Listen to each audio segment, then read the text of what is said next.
nakita na yung yung jet ng Air Force, paano natin na-discover? Yes, true no sa atong search and rescue operations na ginagawa ng ating mga kasunduluhan through sa 4th Infantry Division, natagpuan lang po no just kanina yung FA-50 po natin, pati yung mga piloto po natin. Anong oras po natagpuan? Estimated time po is about 0900 po. 9 o'clock in the morning. Saan natagpuan, ma'am? Anong municipality? Sir, it's in Mount Kalatungan, Barangay Merayon, Talakag, Bukidnon.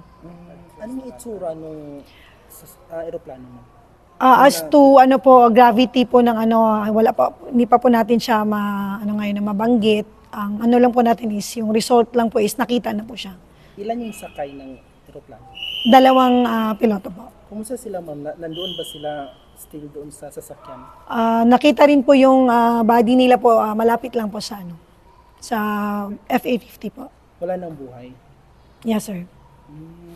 So, gaano kalayo itong ma'am? Yung lugar nung...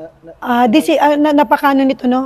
This amount, Kalatungan is parang second highest mountain peak, no? Sa next to Mount Apo. So, napakataas na lugar po ito. Doon sa tuktok talaga nakita? Nasa taas po.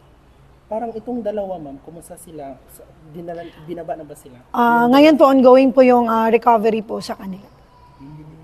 We will keep you posted na lang po for other updates. How are they po, ma'am? Kumusta po sila physically? Hindi pa po natin masasabi ngayon kung anong, again, kasi wala tayo doon eh. As to report lang po sa mga tao sa ground is na-locate na po sila. Yung sundalo yung nakalocate? Yes po, yung mga kasundaluhan po natin ng special forces po na deployed as a rescuer po. Walang ibang doon, ma'am? Yung other unit of authority doon? Actually, yung po natin, search and rescue teams po natin is composed of sundalo and even po yung ating mga civilian rescuers po, meron din pong sumama or sumali during the search and rescue operations. Kailan tinawala?